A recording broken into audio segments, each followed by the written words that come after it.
So me versus Charles. Arman, he's a little helmet. That sausage. The only person in the top 10 I can think of who's under 35 is Arman Tsarukyan. He's just a little posh boy who's had everything handed to him on a silver platter by his dad. Do you think he actually got injured or no? Or what do you think happened? No, he's a little ass. That will be a massive one in Spain. In Spain. Against that pimple.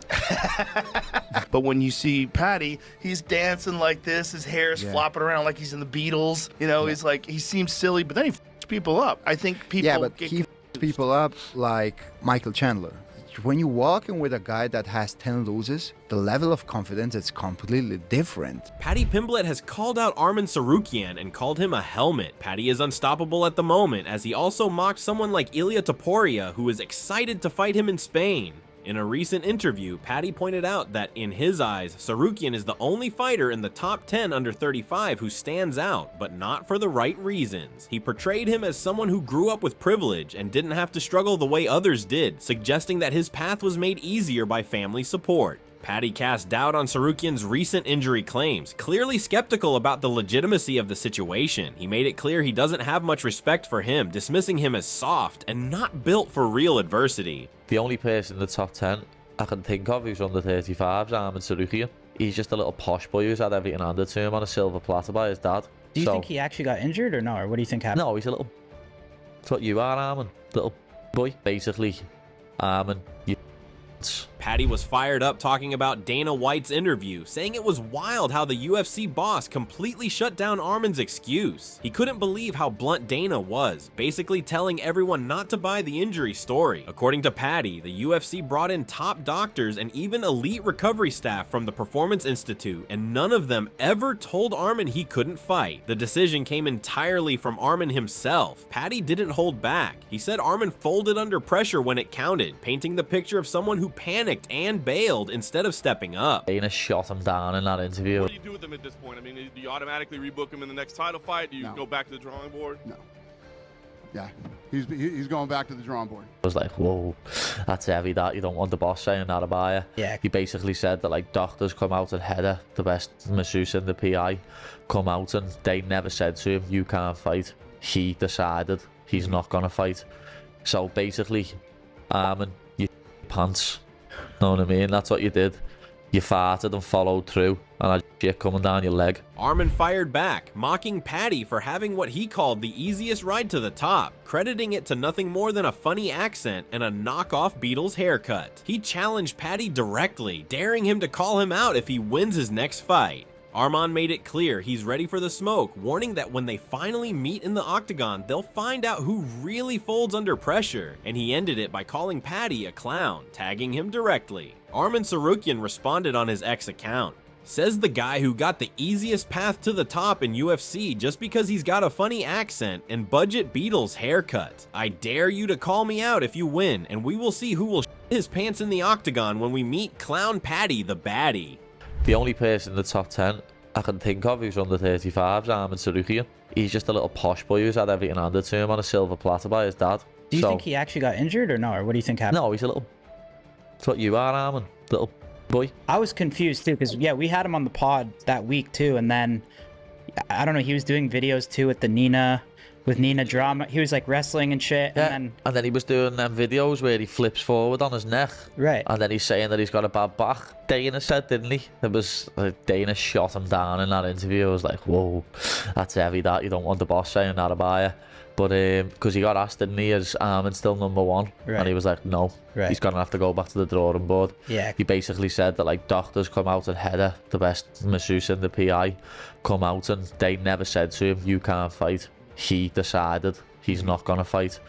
So basically, Arman, you shit your pants. Know what I mean? That's what you did. You farted and followed through, and had coming down your leg. So...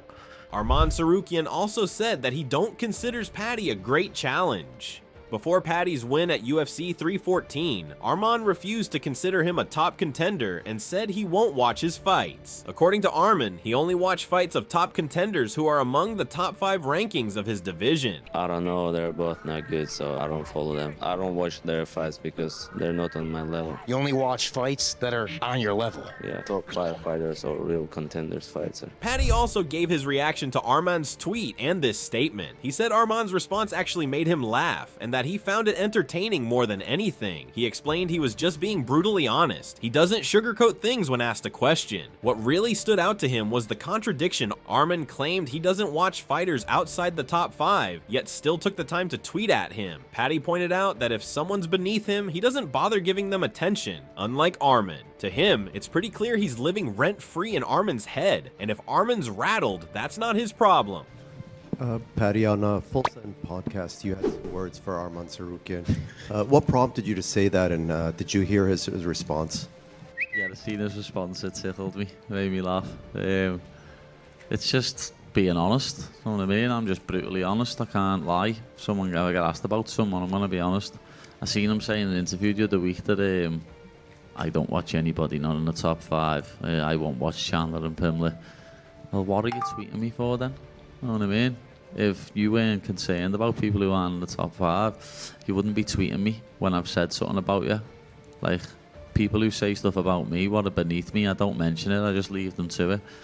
But, you know, I must be in his head. It's not my fault he his pants. Meanwhile, Arman is also waiting for a fight after pulling out of UFC 311. Arman believes the main reason fighters are steering clear of him is because he doesn't currently hold the title. In his view, once Islam Makhachev moves up in weight or a title fight gets announced, the landscape will shift. He's confident that when that happens, he'll get the big name opponent he's been after, possibly in a matchup for the interim lightweight belt. Why is everybody running from you? Why does nobody want to fight you, Arman? Right now, because it's a dangerous fight and I don't have a title. And so Oliver wants to fight for the title. Topuria wants to fight. Everybody wants to fight for the title. And when the title fight gonna book, and then I'm gonna get the fight. Are they gonna give you the title fight? Depends. If Islam gonna move to 170, yeah, they gotta give me interim title with somebody. On the other hand, after his remarkable win at UFC 314, Paddy was thrilled and ready to fight anyone. He talked about his beef with Arman and sharing his thoughts about their matchup. Paddy acknowledged that Arman is another potential name that could make for both an exciting build-up and a good fight, but he questioned whether Arman would actually go through with it, saying his track record suggests otherwise. He joked that Arman would likely get cold feet the night before and pull out. Paddy emphasized that he's not interested in opponents like that. He wants fighters who show up, like Michael Chandler, who he praised for always being ready to throw down. Is that another name that, you know, could be an exciting build-up as well as fight? Yeah, that's another name, but I probably... Let's see if he ends up taking the fight, because we all know what Arman's like. He'll shit his undies the night before and pull out. And I can't be dealing with opponents like that, you know what I mean? I want people who know will turn up, like Michael Chandler, because he turns up. Paddy Pimblett didn't stop here and continued his beef with Arman and denied to hold back when speaking about him. He claimed Arman has had everything handed to him, coming from a wealthy family and owning a fleet of cars. According to Paddy, most fighters don't have that kind of privilege and have to grind their way up. He contrasted that with his own journey, saying he's the definition of a hard worker. Paddy finished by taking another jab, saying that's exactly why Arman backed out before his title fight. They're both little posh boys, like, aren't they? You know what I mean? We'd call them Tories by ours. But, yeah, they're both little posh boys. Like, Arman is more of a little posh boy. He's had everything handed to him on a plate. He's family and millionaires. He's got about 50 cars, something like that. He's probably paid coaches hundreds of thousands of pounds just to work with him. You know, other people don't get to do that. This is what a working class hard worker looks like. You know what I mean? And that's probably why Arman shit himself the night before the title fight. After destroying Chandler at UFC 314, Paddy called out all the big names of the division while mocking Arman. He said he wants to fight anyone from the top 5 contenders of the lightweight division. Dustin, Justin, Charles, or the little posh boy Arman. However, Paddy will accept anyone from the top 5, but he is personally more interested to fight Charles Oliveira. He said he respects the former champion, but he denied to accept that Charles is the greatest submission artist in the UFC history. Paddy wants to take that title from Oliveira as he rates his submission skills higher than anyone else. Charles is the biggest legend out of them all, and he gets called the best submitting artist the UFC's ever seen. Well, I dispute that. I'm here.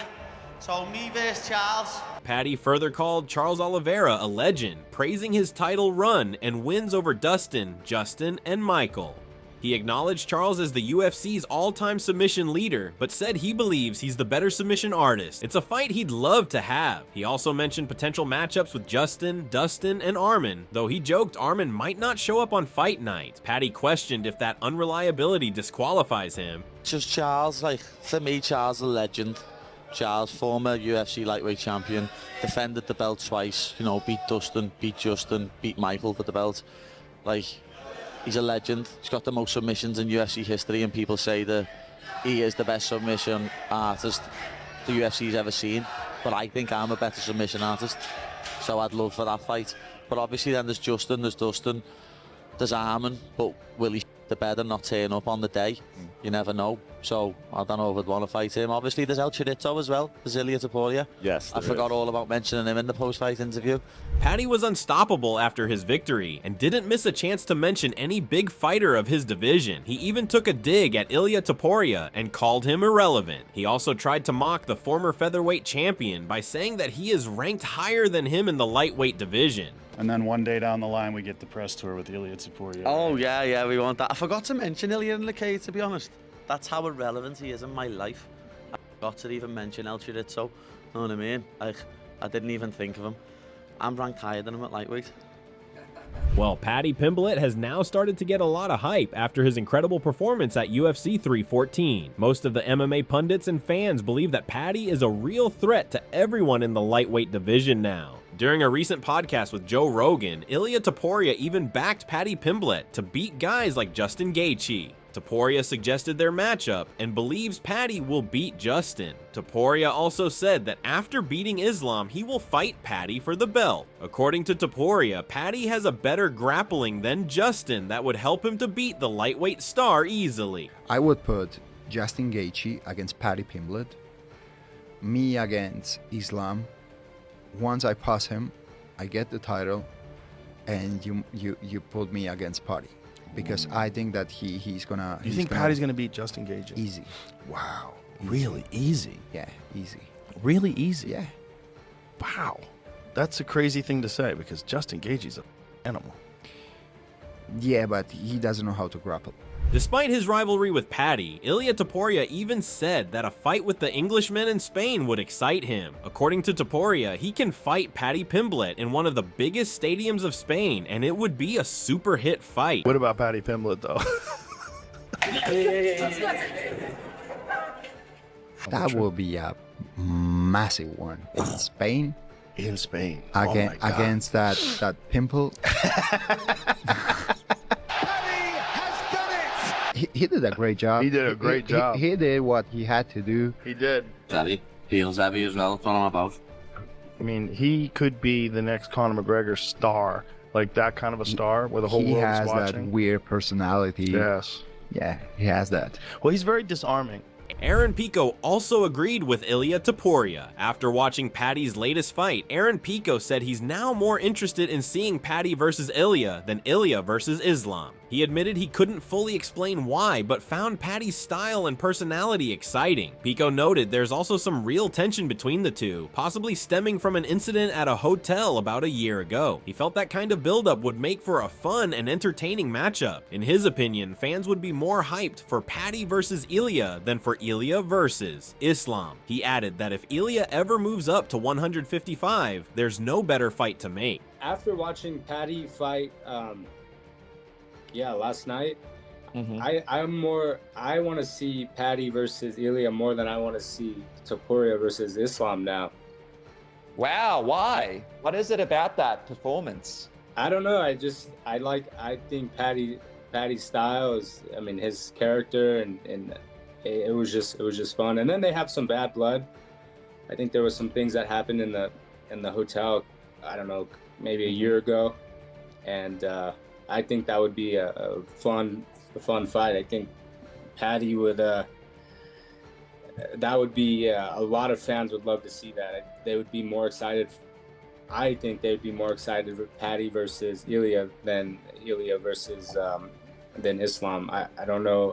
I don't know if that fight's gonna happen, but I know if he wants to come up to 155, what better fight to make Paddy versus Ilya? However, Paddy Pimblett warned Ilya Topuria that he would do exactly the same thing with Topuria that he did with Chandler. Paddy called Topuria a midget and said that he would love to welcome him in the lightweight division. I'm ranked higher than he is at lightweight, so, you know, I'd love to welcome him to 155, but apparently and out and waiting for the title shot. But, you know, that what I've just done to Chandler's after blueprint to beating him. He's even more of a midget than Chandler is. Like, I'll do the exact same thing to Ilya than what I've done to Chandler. But as I say, anyone can get it. All the names I mentioned. Just like Topuria, the UFC star, Dustin Poirier also admitted that he would stop underestimating Paddy Pimblett now. Dustin said he can't underestimate Paddy after his dominant win over an experienced fighter like Michael Chandler. Paddy Pimblett obviously kind of had a breakthrough win against Michael Chandler there. What was your takeaways, especially now that you've had a couple more days to digest it? Dude, he's legit. How can I deny him anymore? You know, Chandler's a tough guy. I didn't think Chandler looked great. I thought he had a good first round. Got Paddy down, wrist rode him against the fence, kind of squeaked it out, but he looked flat after that. He looked heavy on his feet. He looked exhausted. And dude, like I said on the desk, everybody's odometer has a different mileage where things start to slow down and the wheels start to shake, and maybe that's his time now. But only he knows that. Dustin was impressed by Paddy's performance, highlighting how he got dropped in the first round but came back strong. He pointed out how Paddy landed big shots and even took Chandler down, something few expected. Dustin joked that nobody had Paddy takes down Chandler and dominates him on their bingo card. He said Paddy proved he's no longer just a prospect, but a legitimate contender. In his eyes, Paddy has to be taken seriously now. Dustin added that Paddy's next fight needs to be huge, mentioning names like Gamrot, Arman, or Oliveira. Dropped the first round, came back confident, was hitting Chandler with big shots. I mean, took him down. Who would have had that on their bingo card, that Paddy's going to take down Chandler, return him to the mat like that, and just get on top of him and dominate him like that. So, man, Paddy's a real deal. The guy was a prospect, now he's a contender. I mean, you have to take him for real now. His next fight, not as if Chandler wasn't a big fight, but his next fight has to be a really big one, like a Gamrot, Arman, Oliveira. Well, Paddy Pimblett has officially shaken up the lightweight division, and he's not slowing down. From calling out Arman to trading barbs with Topuria, he's got the whole roster talking. With fans, fighters, and even legends weighing in, the hype around Paddy has never been louder. Love him or hate him, it's clear he's here to make waves. And he's doing just that. Now, all eyes are on who's next. Will it be Arman, Charles, or even Ilya in Spain?